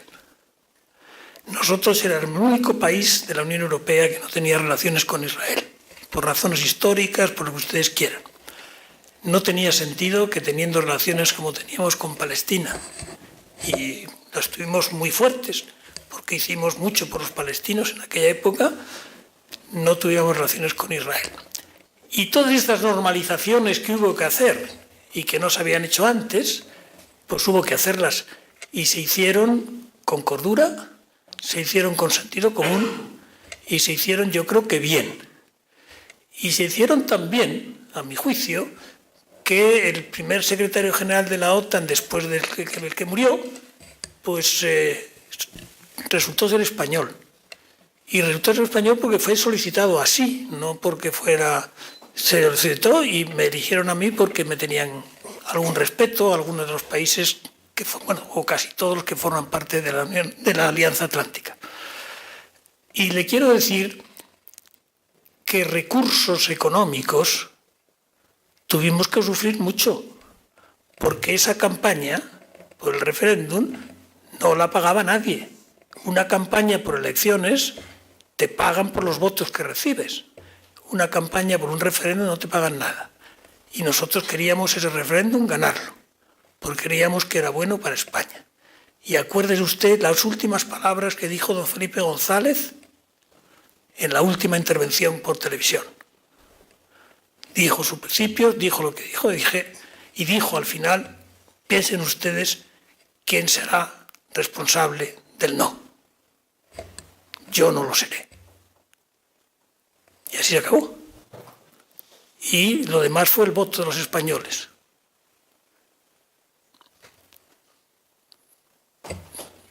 Me creerá o no me creerá, pero sepa usted, además, que yo era la persona que con Felipe González diseñamos toda la estrategia. Yo entonces era el portavoz del gobierno y junto a él hice todo. Fui a firmar con Israel acompañándole. Fui a hacer todas las cosas que hubo que hacer acompañándole. Y no sé si soy satisfecho. Seguramente lo que debiéramos de haber hecho es no haber convocado un referéndum. Pero eso ya forma parte del ayer. Si volviéramos a tener que hacerlo, seguramente no lo haríamos. Por lo mismo que yo creo que el señor Cameron cometió un error poniendo a referéndum el mantenimiento o no de su país en la Alianza Atlántica. Y esas son decisiones que los jefes de gobierno tienen que tomar, porque para eso los eligen, para que tomen decisiones difíciles. Y en este caso ninguna de las dos, la de Inglaterra con el Brexit y la nuestra con la OTAN, eran decisiones fáciles. Bueno, muchas gracias.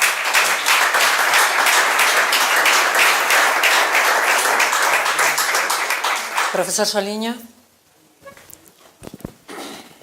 Señor Solana, es un honor que usted nos haya honrado en este acto en el cual clausuramos un ciclo dedicado a la figura de Agustín de Bethencourt. Y teniendo además en cuenta que usted se considera ante todo un universitario y que fue ministro, como se decía antes, del ramo, según estaba usted hablando, me estaba recordando un proverbio africano que dice que cuando dos elefantes se pelean, los demás animales huyen y la que sufre es la hierba, ¿no?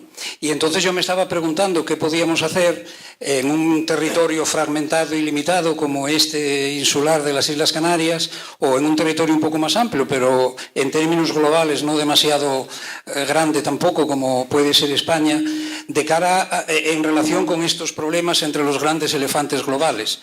Usted, bueno, habló de algunas posibilidades, algunas soluciones, pero hay una que a mí me gustaría que explicitase un poco mejor. Habló de que China produce 4 veces más científicos al año que Estados Unidos. Y lo tomó usted como un símbolo de ese poder emergente que es China y de su, digamos, dominio global, vamos a llamarlo así. ¿Cree usted entonces que una de las soluciones para nuestro país y para un territorio como el Canario es no solo la promoción científica, sino reducir la brecha tecnológica y científica que existe entre nosotros y los países más avanzados? Sí, sin ninguna duda. Sin ninguna duda. Vamos a ver, en el siglo XXI en el que vivimos, en el que vamos a tener cambios fantásticos, todo lo que tenga que ver con la comunicación, con la inteligencia artificial, que está a la vuelta de la esquina, todo lo que tiene que ver con la genética, todo lo que tiene que ver con la salud y con la manipulación de los genes, que está ya al caer. Hay que hacerlo con sentido común, hacerlo bien, pero hay que hacerlo, porque se puede hacer y se puede liberar al mundo, a los seres humanos, de muchos problemas que hoy tiene que se pueden resolver. Por tanto, sí, investigación, sí. Cuanto más, mejor. Gastar en investigación, España gasta poco. Llegamos a gastar en mi época cuando más, tuvimos casi el 2% del PIB, que es un poco el objetivo que un país moderno debe tener, al menos. Lo que pasa es que cuando comparamos con los países de nuestro entorno, se comparan dos cifras que no son la misma, que no mide lo mismo. España tiene un desarrollo empresarial muy distinto al de Alemania y muy distinto al de Inglaterra y bastante distinto del francés. Nuestra España empresarial es una España de empresas pequeñas y medianas, con algunas excepciones de empresas más grandes. Nuestro agujero más grande en la investigación y el desarrollo tecnológico, I más D más I, la segunda I, tiene que ver mucho con el mundo de la empresa. Y tenemos un agujero muy grande. Nosotros en gasto público en en investigación, salvados los recortes últimos, cuando en velocidad de crucero, y cuando recuperemos la crisis, y como teníamos antes de la crisis, estamos casi a la vez que los países más punteros. Donde teníamos un agujero muy grande es en la investigación privada, la componente del sector privado en la investigación, que es una tarea fundamental de la empresa hoy. La que va a ser beneficiaria de la investigación tiene que prepararse para la investigación que le llega y tiene que ayudar a que se promocione esa investigación. Por lo tanto, tenemos ese problema que es muy serio para la investigación por ser el tamaño de la empresa tan pequeño, en media, y lo tenemos también para el comercio internacional, para la exportación. No es lo mismo exportar desde una empresa de 1.000 empleados que una empresa de 2. No es lo mismo tener investigación en una empresa de 2 que una empresa de 1.000. En una empresa de 2 no puede ni exportar ni puede investigar. Pero es que empresas de 2, de 3, de 4, de 10, de 20, de 30, de 50, de 60, hay muchísimas en España, la mayor parte. Y es muy difícil encontrar unas empresas pequeñas con el sentido de cooperación que tiene, por ejemplo, las cooperativas. Yo soy un admirador de Mondragón. Voy allí mucho, les doy muchos consejos, les hablo mucho con ellos. Mondragón tiene una capacidad de investigación muy grande, muy grande. Y la ejerce muy bien. Y tiene una capacidad de exportación que te queda sorprendido.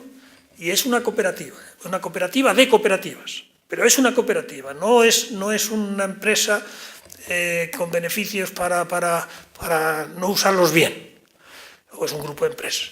Y lo están haciendo espléndidamente bien. Por tanto, nuestro tejido industrial tiene un problema de base que hay que tratar de ayudar. Y eso se puede ayudar también mediante una reforma fiscal adecuada.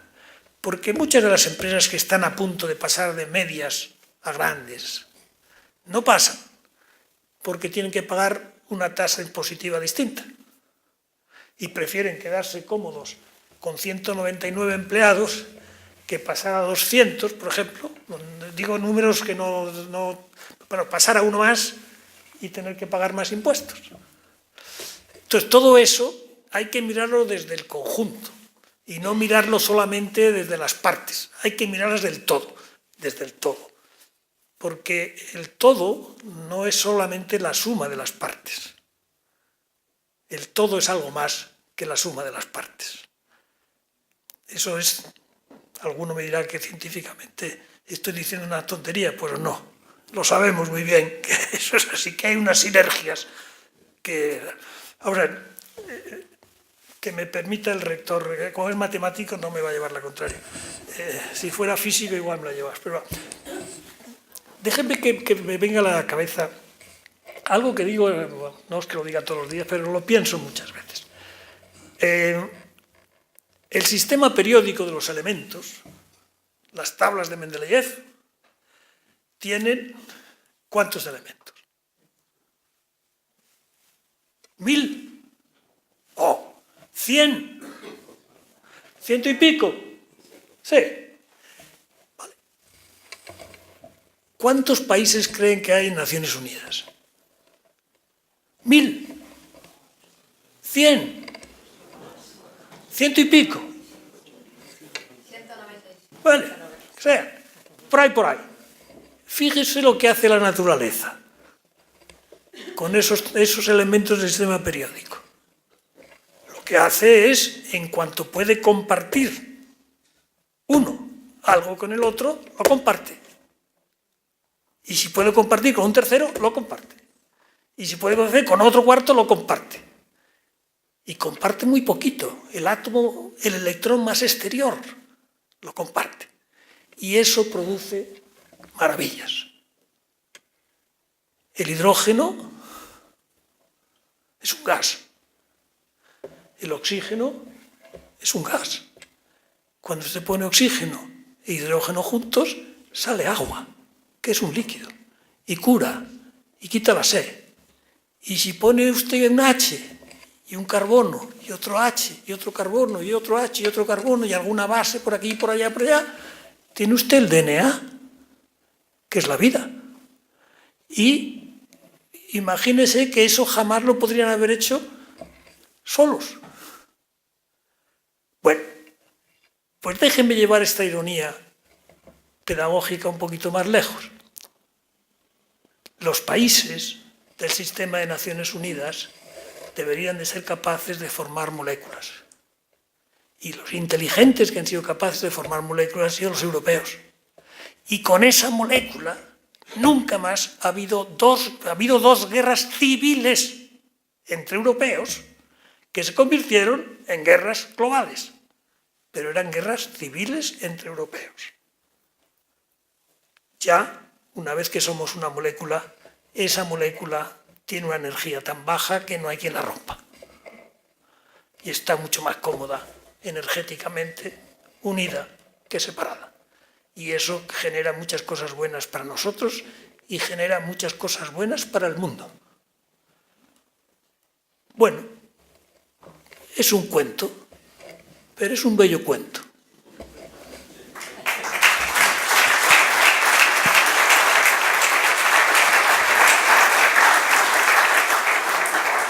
Leopoldo.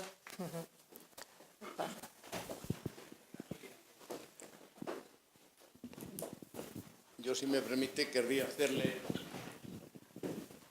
no una, sino 2 o 3 preguntas, si me lo permite. Cortitas, ¿eh? La primera es si ya puede usted entrar libremente en los Estados Unidos tras el problema que tuvo el mes de junio por haber viajado a Irán.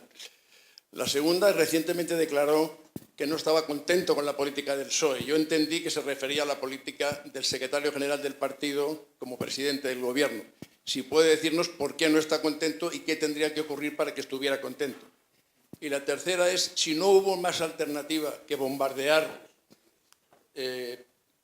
toda la parte serbia y kosovar, cuando usted tuvo que ordenar ese bombardeo, ¿por qué ocurrió? ¿Porque Milosevic se negó a que el ejército saliera de Kosovo o había alguna otra solución, alguna otra alternativa? ¿Guarda usted un mal recuerdo de ese acto? Leopoldo. Aquí viene uno a estar con los amigos, así que tiene que hacer lo que tiene que hacer. Y te voy a contestar a todo, como he contestado anteriormente. Mira, yo dije, lo dije, no me acuerdo la fecha, pero empecé una intervención cuando mucha gente se retiró de aquella, no quisieron ir a aquella reunión, yo dije, yo voy, pero voy a decir lo que quiero. Y dije, a mí no me gusta alguna de las cosas que están pasando en mi partido, y a vosotros tampoco, y aplaudieron. Y lo dije mucho antes de que Pedro Sánchez fuera presidente del gobierno. No lo pensaba, ni yo tampoco. Ahora no lo hubiera dicho, ahora me pregunta si me creo lo que está haciendo, que está haciéndolo bien. Yo creo que sí, que está haciendo mejor que otros lo han hecho, desde luego, creo. Lo tiene muy difícil todavía, y todavía no ha dado el do de pecho, igual no lo da, pero yo espero que lo dé. La segunda, a ver, ya no me acuerdo cuál es la segunda. No, esa era la primera, perdona, que es que esa me parecía, era tan breve que... Mira, mire usted, yo iba a Estados Unidos con mucha frecuencia, porque he sido además, después de jubilarme, estoy muy ligado a 3 o 4 universidades americanas y tengo que ir, y doy clase, y investigo allí, etc. Pero yo he sido el negociador personal más importante, no digo el más importante de todos, pero el personal, el que cuando yo hablaba por mi boca, hablaban todos, muy importante para la negociación de Irán. Yo tuve la suerte de empezar muy pronto. Empecé cuando Rouhani, el hoy presidente Rouhani, era el consejero de seguridad del presidente Kadami. Y hice muy buena relación con él. Y llegamos a un acuerdo. Y en el año 8 tuvimos un acuerdo que luego nos lo estropeó la elección de Ahmadinejad como presidente, que dijo que no, acuerdos no había. Pero tuvimos un acuerdo en un momento muy bueno, porque el número de centrifugadoras era muy pequeño. Ahora ya tienen miles, ¿no? Entonces no tenían 2 o 3 nada más, era muy fácil. Y después Ahmadinejad se fue, perdió las elecciones y ganó Rouhani las elecciones. Y Rouhani me llamó y me dijo, quiero que vengas a mi toma de posesión. No teníamos relaciones con Teherán, como Unión Europea, como lo que yo representaba a los chinos y a los indios, a los chinos y a los rusos también. Y dije, pues yo voy a ir, me invita, voy a ir. Y me fui. Y me pidieron que me quedara 4 o 5 días allí. Vi a todo el mundo. Hablé con él toda la noche, hablé con sus nuevos ministros, hablé con todo el mundo y me hice una situación de cómo era lo que iba a pasar. Y con eso me fui a ver a todos los jefes de gobierno de los 7 países, de los 5 países miembros del Consejo de Seguridad de Naciones Unidas. Y les dije, yo creo que aquí hay posibilidades. Y entonces el presidente Obama tomó él la palabra y dijo, vamos para allá. Y fuimos, y salió bien. Yo ya me jubilé entre medias, pero salió bien, y salió estupendamente bien.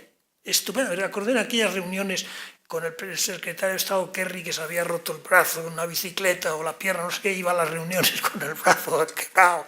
Fue una maravilla de ejemplo diplomático de tenacidad, que salió muy bien, y fue colectivo. Nos sentamos en la misma mesa los chinos, los rusos, los europeos y los Estados Unidos, que ya no se ha vuelto a ver.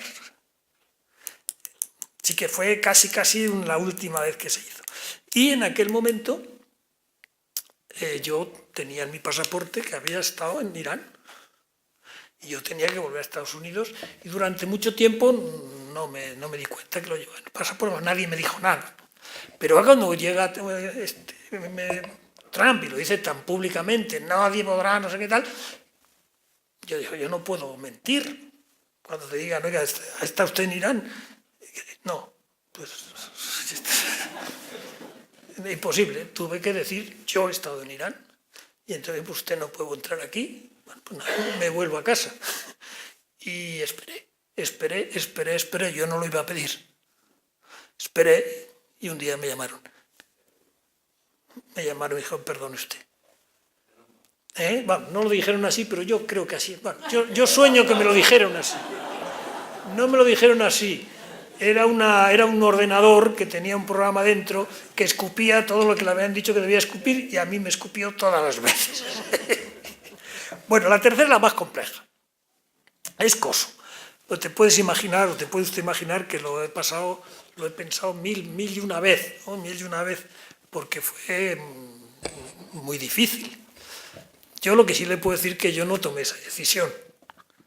Esa decisión no se la dejan tomar a Javier Solana solo.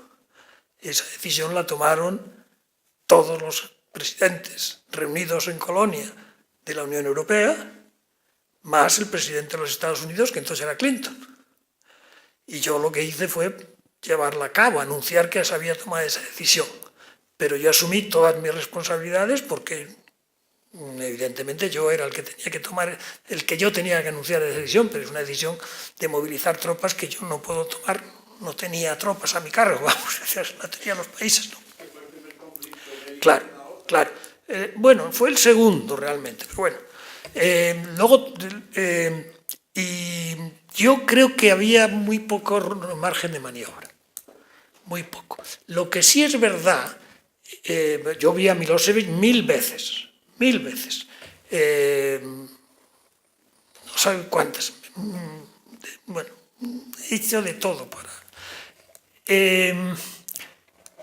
Milosevic era un tío muy bruto.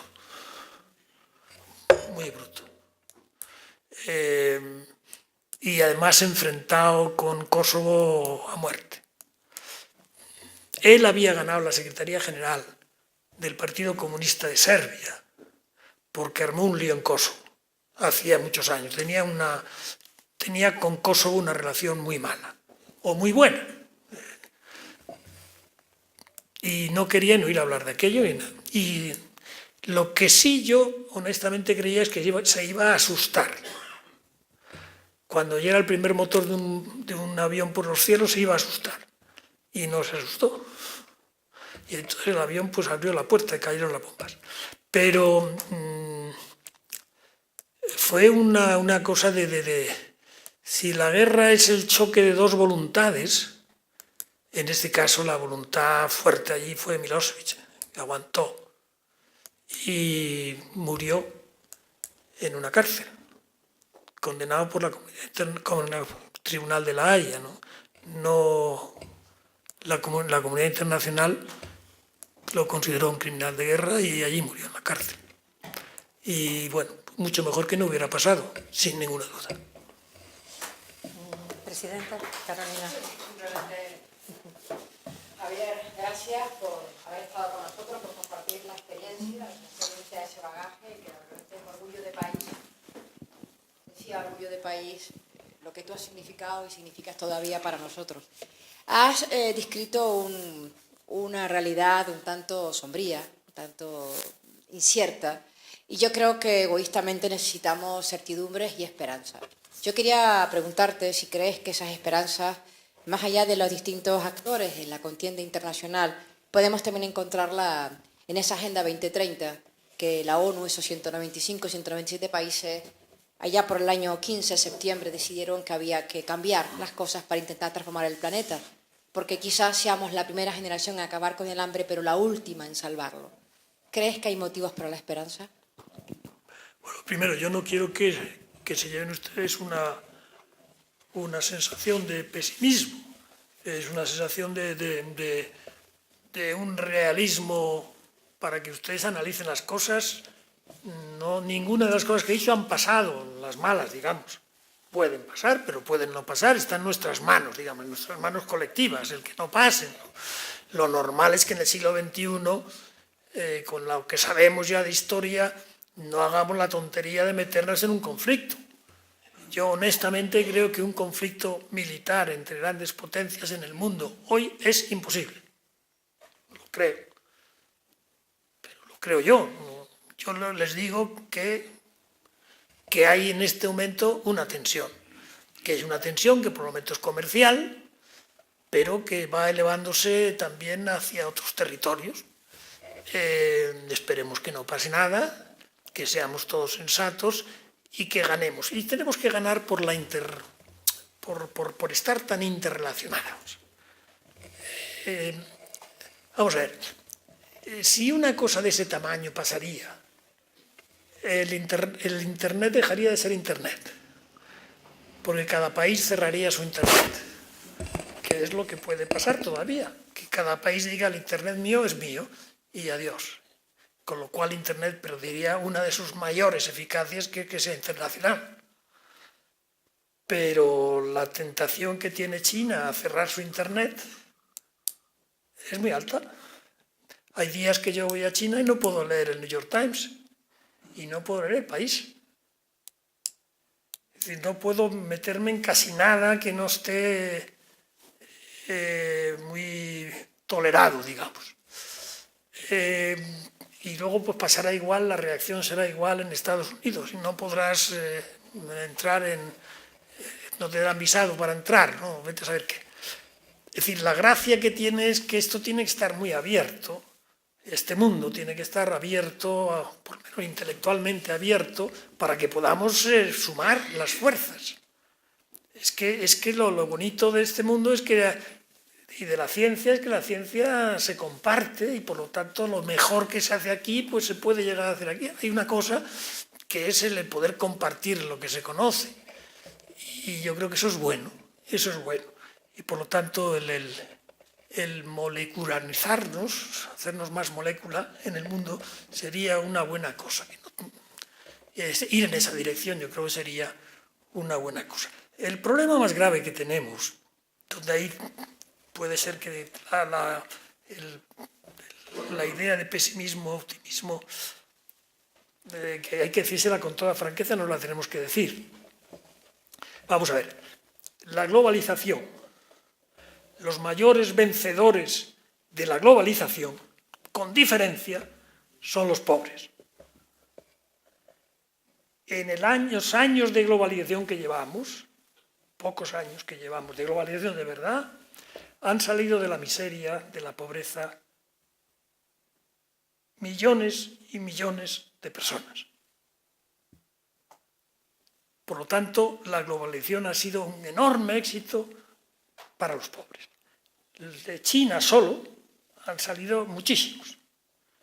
De India han salido muchísimos. De muchísimos países de África han salido muchísimos y han pasado de la pobreza a la clase media. Segundos son los ricos. Los segundos beneficiarios de la globalización son los ricos, porque son los que son capaces de recorrerse el mundo buscando cosas, etc. Se lo imaginan ustedes, los ricos tienen siempre ventajas para esas cosas. Y si quedara alguien que no ganan, no digo que pierdan, pero que no ganan, son las clases medias. Las clases medias. ¿Por qué? Las clases medias ocurre que de los que suben de China o de India, llegan algunos a la clase media y te pueden quitar tu empleo, digamos. Y eso, pues lo tienes que pagar. Pero ese es el gráfico que hay que decir. Es el gráfico. Los primeros son los pobres, después los ricos y los del medio son los que se quedan un poco más agraviados. Y a esos a los que tenemos que pensar cómo les ayudamos. Y a esos es más difícil de ayudar, porque esos están en países ricos. Y vete a pedir dinero para los de la clase media de un país rico. Pues no te lo da nadie, lo tienes que sacar tú, porque la media del país es rica. Si no somos capaces de redistribuir entre nosotros, no vas a ir a pedirle a otro que redistribuya contigo. Por lo tanto, es nuestra propia sociedad fundamentalmente. ¿Qué nos puede ayudar el mundo? A hacer normas, por ejemplo, para que la gente pague impuestos a nivel global, para que las compañías grandes estén controladas, digamos, reguladas a nivel global. Que todas estas cosas que se pueden hacer a nivel global y que se deben hacer a nivel global hay que exigirlas. Pero luego hay una parte que tenemos que hacer nosotros desde casa. Porque hay una parte que los otros no nos van a ayudar para hacerlo, para darnos el dinero para hacerlo nosotros. Pero sí tenemos que pedir, y pedir muy seriamente, que el sistema global, que no haya lugares donde puedas llevarte el dinero de los impuestos, que no haya paraísos fiscales, que no haya esas cosas que el gobierno global lo puede hacer y lo debe hacer. Y se está haciendo, pero hay que hacerlo mucho más. Por tanto, yo no quisiera que nos fuéramos pesimistas. Yo creo que nos debemos con una cierta esperanza realista, que creo que la podemos, porque vivimos mejor que ayer, en general, ¿no? Y después porque las posibilidades son enormes. Fijaros, es que la esperanza de vida se está poniendo... Es que en este siglo la esperanza de vida se ha multiplicado por 1, no sé cuántos, ¿no? Es que tenemos 80 años de esperanza de vida, 80 y tantos de esperanza de vida. Hace 40 años, cuando Deng Xiaoping, el chino, empezó la misma reforma que empezamos nosotros, era su manera, él empezó a cambiar de las ideas de Mao a una China más abierta. Y nosotros empezamos nuestro proceso de transición con nuestra constitución. 40 años llevamos. Deng Xiaoping hace 40 años igual que nosotros. Pues en esos 40 años los chinos han hecho muchísimas cosas, nosotros también hemos hecho muchísimas cosas. Y si seguimos haciendo las cosas bien, pues podremos hacer otros 40 años después, nos volveremos a reunir otra vez aquí y estaremos diciendo qué bien, qué estupendo, ¿no? 40 años más y estamos haciendo las cosas bien y nos hemos hecho más cooperadores los unos con los otros, y ya me callo, pues estoy hablando mucho.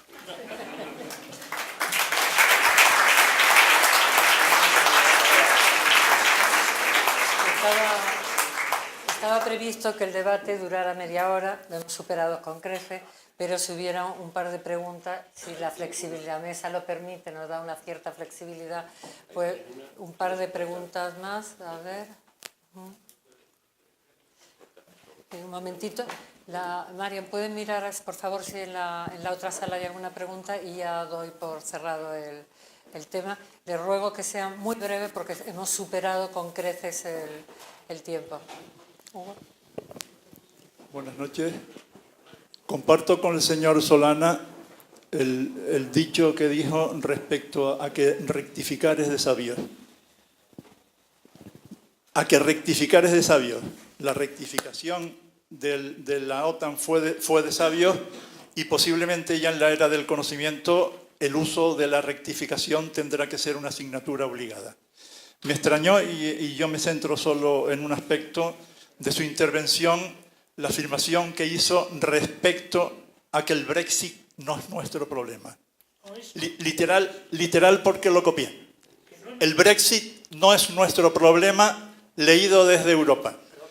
Opino que precisamente el Brexit es el problema, o refleja el verdadero problema de Europa, donde está, desde mi punto de vista, centrado en dos temas fundamentales.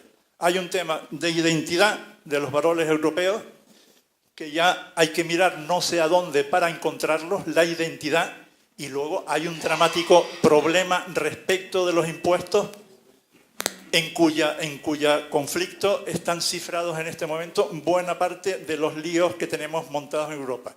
Los chalecos amarillos franceses son una rebelión de la... Te agradecería que hiciera la pregunta completa, porque estamos fuera de tiempo y estamos jugando con la flexibilidad que nos da el conferenciante y la mesa. Javier, ¿quieres contestar? Sí, sí, claro, estas preguntas son todas muy buenas. Mire usted, si yo he dicho que no era problema de Europa, vamos, que no era problema de Europa, he dicho una tontería, vamos, o no quería decir eso. Quiero decir que la responsabilidad inicial es de los ingleses y que los ingleses tienen que ser los que ayuden a resolverlo y lo resuelvan, porque nosotros no podemos resolverlo más, porque si lo resolviéramos más primas todavía a Inglaterra, pues sabe usted lo que podría pasar, que no queremos que pase, no queremos que pase. Segundo, claro, ha tocado lo que yo he dicho antes menos específicamente, que si yo digo que los beneficiarios de la globalización son los pobres y los ricos y los problemas están en las clases medias, he dicho lo mismo que tú has dicho, de otra manera, ¿no? Pero yo creo que he sido bastante claro en decir lo que tengo que decir. Y que en la solución de esos problemas, ahí es donde creo que deberíamos estar de acuerdo y llevarlo a la práctica. Que la solución de ese problema para nuestras capas medias tiene una componente que se puede resolver globalmente, que son las regulaciones, todas estas cosas que he dicho antes. Pero hay una parte que tiene que ser también nacional. Y esto es lo que tenemos que ser capaces de hacer. Y la ayuda tiene que ser nacional también, el sacrificio tiene que ser nacional. Y eso es, no sé si es lo mismo que lo de Francia. Lo de Francia es una mezcla de muchas cosas. Es una mezcla de muchas cosas y Francia es un país que cada X años tiene que hacer una revolución, ¿no?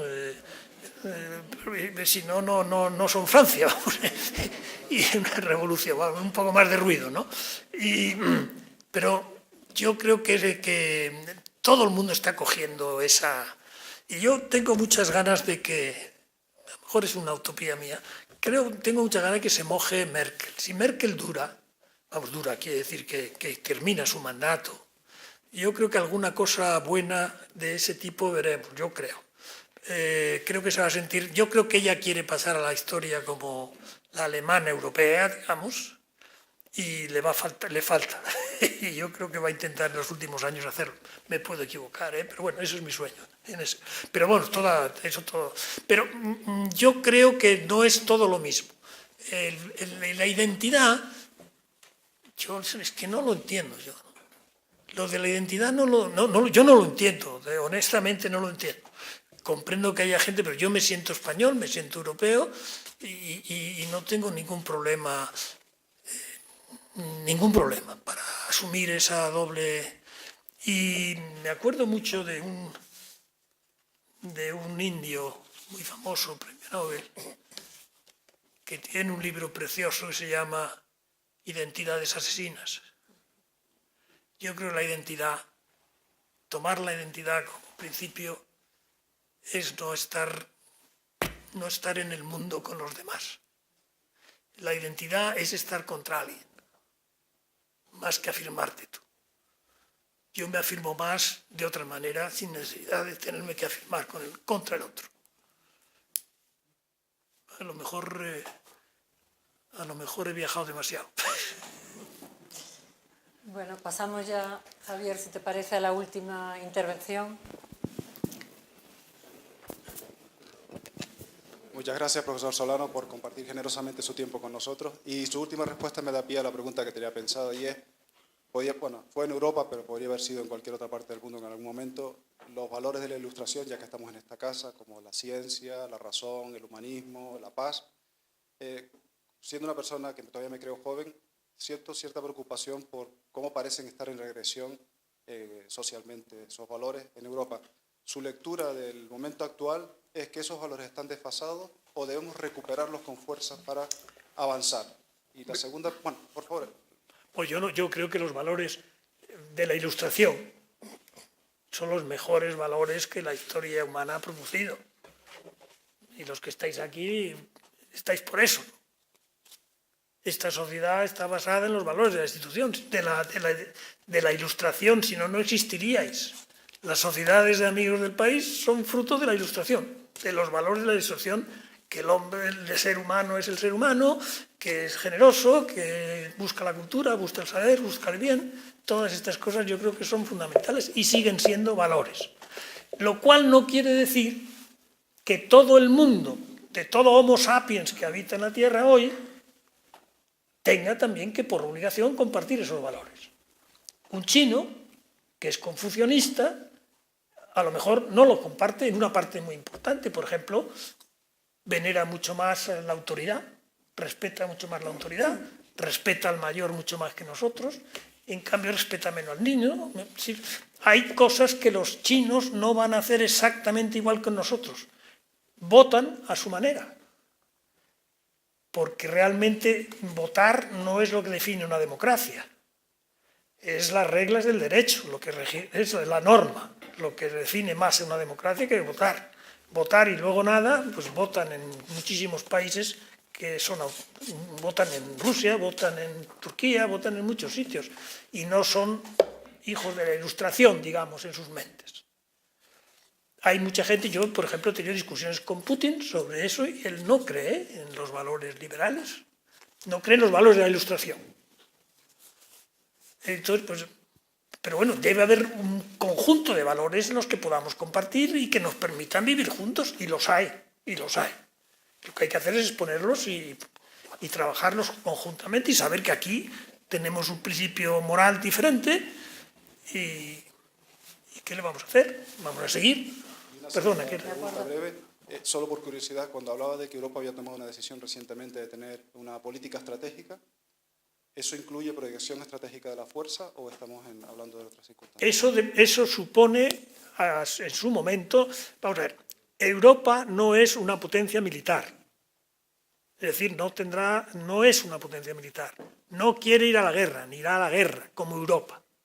Es decir, la Comisión Europea y el Consejo Europeo no irán a la guerra nunca. Irá un país, o dos países, o todos los países, pero no como Unión Europea, no es una institución para la guerra, pero sí es una institución para la seguridad. Y fijaros un momento si lo que se puede hacer con la seguridad. La seguridad interior de un país y la seguridad exterior de un país es un continuo. Hace muy pocos días, una vez más, vimos un acto terrorista en Francia. Ese muchacho vivía en Francia. No sabemos si vivía en Francia siempre o vino de fuera o qué pasó. Es decir, que tener bien el control, entre comillas, de fronteras es interior y exterior. Si hubiéramos evitado la guerra en Siria, no hubiéramos tenido los refugiados de Siria. Entonces, por lo tanto, pensar que hay una cosa, un continuo entre lo exterior y lo interior, y que además muchos de los gastos que hay que hacer para lo exterior sirven para el interior, y los gastos que se hacen para el exterior sirven para el interior. Si tuviéramos un presupuesto exterior-interior de seguridad, que es muy difícil de imaginar, pero que se puede imaginar, en general no me dejaría ni imaginármelo, pero me lo puedo imaginar, sería más bajo que la suma de los dos. Eso es lo que yo creo honestamente. Muchas gracias. De acuerdo.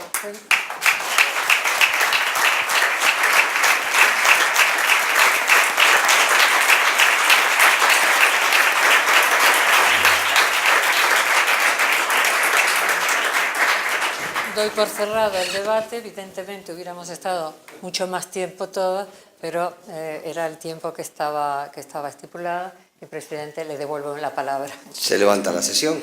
Muchísimas gracias.